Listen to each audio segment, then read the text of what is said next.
اور جب یہ غار میں پہنچے تو اللہ تعالیٰ نے ان کو سلا دیا، ٹینشن فری کر دیا، کوئی ٹینشن نہیں، نو ٹینشن، سلا دیا۔ اور ایک دن، 2 دن، 3 دن نہیں، 309 سال تک سلا دیا کہ وہ بادشاہ بھی مر گیا۔ اور جب وہ مرا تو اس نے ایک کاغذ پہ لکھ کے خزانے میں ڈال دیا کہ میری بادشاہت کے چند لوگ جو ہے غائب ہو گئے ہیں۔ ایک بادشاہ مرا، دوسرا مرا، تیسرا مرا، بادشاہ مرے۔ جب ایمان والا بادشاہ بنا، جب مسلمان بادشاہ ہوا، تب اللہ تعالیٰ نے ان کو اٹھایا، تب اللہ تعالیٰ نے ان کو اٹھایا۔ اللہ نے کافر بادشاہ میں نہیں اٹھایا ان کو۔ قربان جاؤں اللہ پر، سبحان اللہ، سبحان اللہ، سبحان اللہ۔ اے مسلمانوں، کچھ وقت اللہ کے راستے میں لگا کر دیکھو، ایمان بناؤ، ایمان کی محنت کرو۔ ایک ڈاکٹر ڈاکٹری پڑھتا ہے 15 سال تک، 16 سال تک، لیکن جب تک وہ پریکٹیکل میدان میں نہیں آتا ہے، جب تک وہ ٹریننگ نہیں کرتا ہے، اس کو کسی اسپتال میں نہیں رکھا جاتا ہے ڈاکٹری کے لیے۔ اس لیے اللہ کا ڈر ہمارے اندر رہنا چاہیے، ہر وقت ڈر رہنا چاہیے، ایک لمحے کے لیے غافل نہیں ہونا چاہیے۔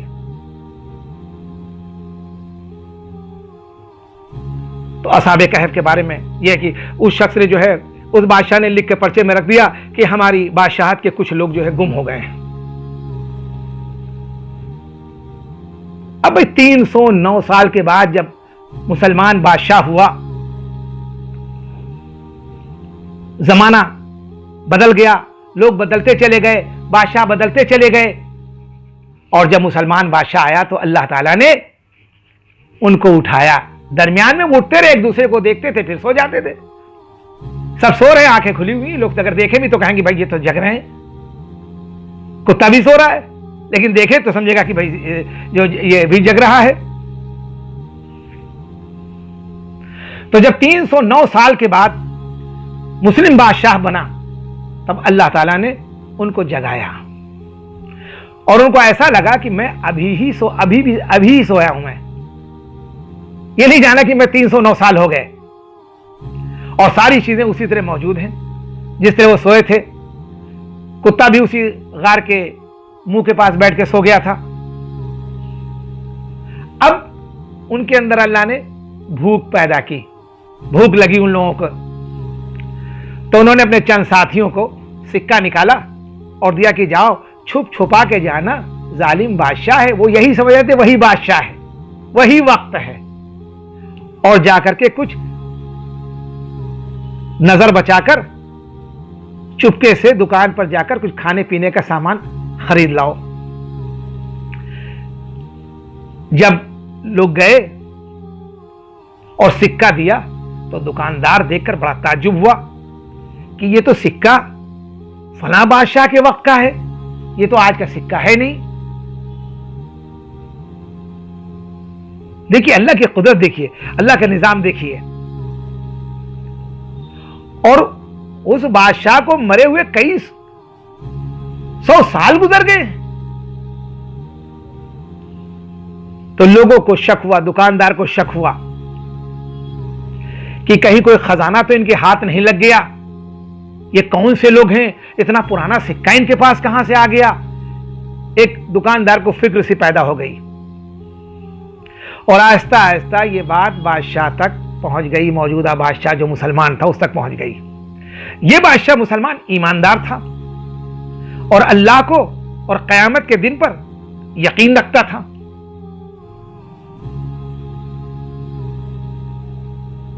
مسلمان تو بہت سے ہیں، لیکن ایمان والا ہونا، تو یہ بادشاہ ویسے ہی تھا، اللہ سے ڈرنے والا، تقوی والا بادشاہ تھا۔ تو جب اس تک یہ بات پہنچی تو اس نے ان لڑکوں کو اپنے دربار میں بلایا اور پورے قصے کو ان سے سنا کہ بھائی کیا بات تھی۔ بادشاہ کو اور جو موجودہ لوگ تھے حاضرین، ان کو ان نوجوانوں کی بات کو سن کر بڑا تعجب پیدا ہوا واقعے کو دیکھ کر۔ پھر بادشاہ جو ہے اپنے درباریوں کے ساتھ اس غار پر بھی گیا جہاں یہ ایمان والے ٹھہرے تھے۔ سبحان اللہ، سبحان اللہ۔ دیکھیے اللہ کی قدرت، اللہ کی قدرت، اللہ نے کیسی حفاظت کی؟ اے مسلمانوں، تمہاری حفاظت اللہ ایسے ہی کرے گا جیسے اصحاب کہف کی تھی، اگر تم اللہ اور اس کے رسول کی اطاعت کرو گے انشاءاللہ تعالی۔ تو عہد کر لو، 2 رکعت نماز پڑھ کے اللہ سے توبہ کر لو، استغفار کر لو، اے اللہ اب تک جو بھی گناہ کیے اے اللہ تو معاف کر دے، اب گناہ نہیں کریں گے، اب تو میں اپنی شکل کو تیرے نبی والی شکل بناؤں گا، اپنے لباس کو تیرے نبی والا لباس بناؤں گا، اپنی چال کو نبی والی چال بناؤں گا، اپنے کاروبار کو نبی کے طریقہ جیسا فرمایا ویسے کاروبار کروں گا۔ اے اللہ جس چیز کو تو نے حرام کر دیا، شراب کو، سود کو، اللہ ان چیزوں سے میں بچوں گا اور میں حلال خود بھی کھاؤں گا اور اپنے بچوں کی حلال مال سے پرہیز کروں گا۔ اللہ سے توبہ کر لو، اللہ تمہاری بھی حفاظت کرے گا انشاءاللہ تعالی، اور قیامت تک آنے والے مسلمانوں کی حفاظت کرے گا انشاءاللہ تعالی۔ وہ اللہ ہے جس پر ایمان لائے، جو اس کائنات کا خالق اور مالک ہے۔ ماشاءاللہ۔ تو چنانچہ جو ہے بادشاہ اپنے درباریوں کے ساتھ میں جو ہے وہاں پہنچا غار تک، اور جو ہے ان لڑکوں کو سوتا ہوا دیکھا، ان کی آنکھیں کھلی ہوئی تھی، چونکہ چند لوگ آئے تھے سامان لینے، سب تو آئے نہیں تھے، مگر ان کے جسم سو رہے تھے۔ بادشاہ اور ان کے درباریوں پر ایک وحشت سی طاری ہو گئی اور دیکھ کر واپس چلے آئے۔ یہ لڑکے جو کھانا لینے آئے تھے غار میں داخل ہوتے ہی اپنے ساتھیوں کے ساتھ مل کر سو گئے۔ بادشاہ اور ان کے درباریوں کو اور یقین ہو گیا کہ اللہ تعالیٰ بڑی طاقت اور قدرت والا ہے، مرنے کے بعد وہ اسی طرح زندہ کرے گا جس طرح اصحاب کہف کو 309 سال کے بعد اٹھایا ہے۔ تو جب قیامت آئے گی سارے انسانوں کو اسی طرح اٹھائے گا، اور وہ اس بات پر قادر ہے۔ تو لوگوں غور تو کرو، اللہ تعالیٰ نے اس واقعے کو ہم کو بتایا کہ وہ اپنے ماننے والوں کی حفاظت کرتا ہے اور ظالموں سے نجات کی ایسی صورتیں پیدا کر دیتا ہے اللہ تعالیٰ جو کسی انسان کے وہم و گمان بھی نہیں ہوتی ہیں۔ اس واقعے سے ہم کو سبق حاصل کرنا چاہیے اور اپنی زندگی کو اللہ اور اس کے رسول پر خود بھی لانا ہے، اپنے بیوی بچوں کو بھی بتانا ہے، اپنے دوستوں کو بھی بتانا ہے، اپنے پڑوسیوں کو بتانا ہے، اپنے گاؤں والوں کو، شہر والوں کو، ملک والوں کو، پوری دنیا کے انسانوں کو اس بات کو بتانا ہے۔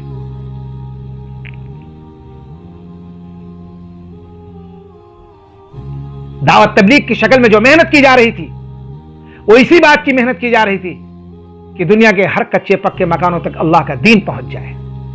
اللہ جزائے خیر دے علماء حضرات کو، اللہ ان کی عمر و برکت دے، جو مدارس کو چلا رہے ہیں، جن کے ذریعے سے بچوں میں ہمارے نسل میں اللہ کا دین آ رہا ہے، مگر وہ حضرات جن کی عمر زیادہ ہو چکی ہے اور وہ مدارس نہیں جا سکتے ہیں، تو وہ کچھ دن کے لیے اللہ کے راستے میں نکل کر دین کو سیکھ لیں، تاکہ واپس آنے کے بعد میں اپنے بچوں کو دین کا علم سکھا سکیں اور مقام پر آ کر دین کی محنت کو کر سکیں۔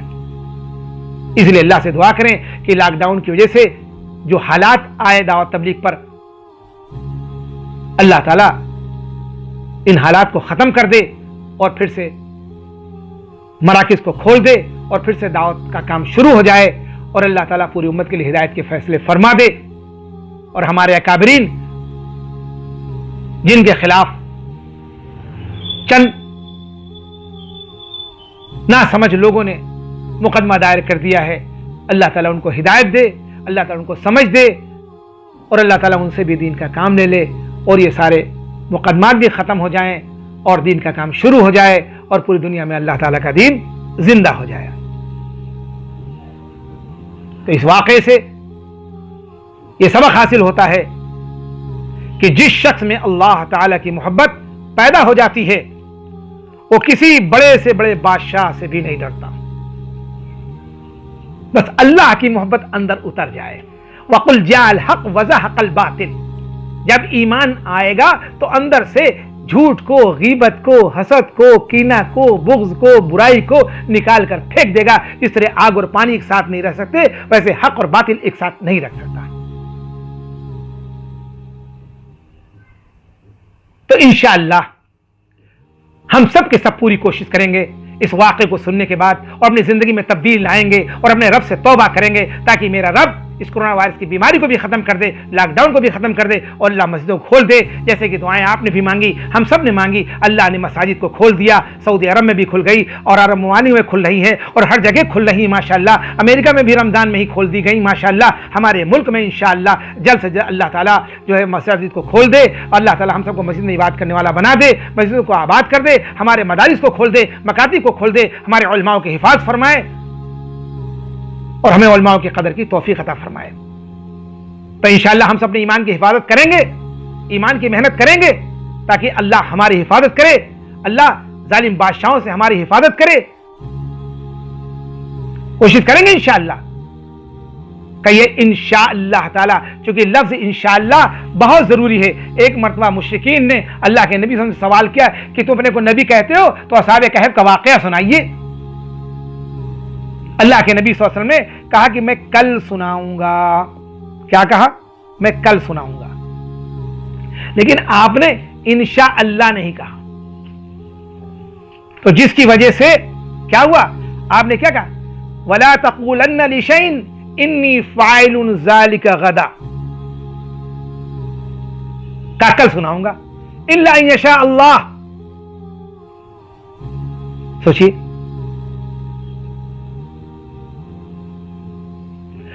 کسی چیز کے بارے میں یہ نہ کہیے کہ یہ کل کام ہو جائے گا یا کل میں یہ کام کروں گا، کہو تو کہو انشاءاللہ۔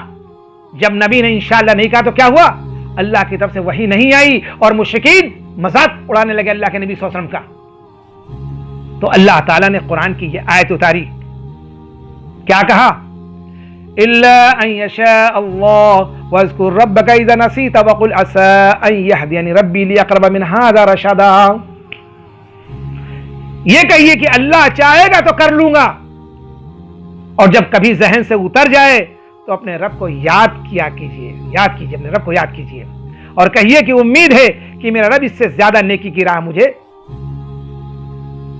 سجھا دے گا۔ تو ہر کام میں مسلمان انشاءاللہ کہے۔ جب نبی پر وحی نہیں اتری انشاءاللہ نہ کہنے پر، اور اللہ نے قرآن میں آیت اتار دی کہ نبی تم جب کسی سے کہو وعدہ کرو تو کہو انشاءاللہ،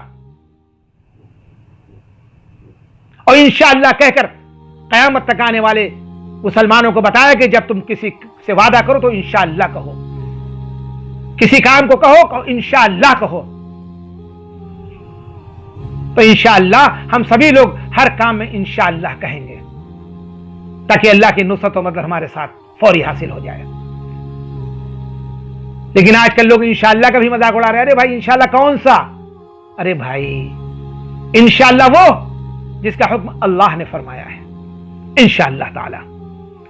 اللہ تعالی ہم سب کو کہنے سننے اور عمل کرنے کی توفیق عطا فرمائے۔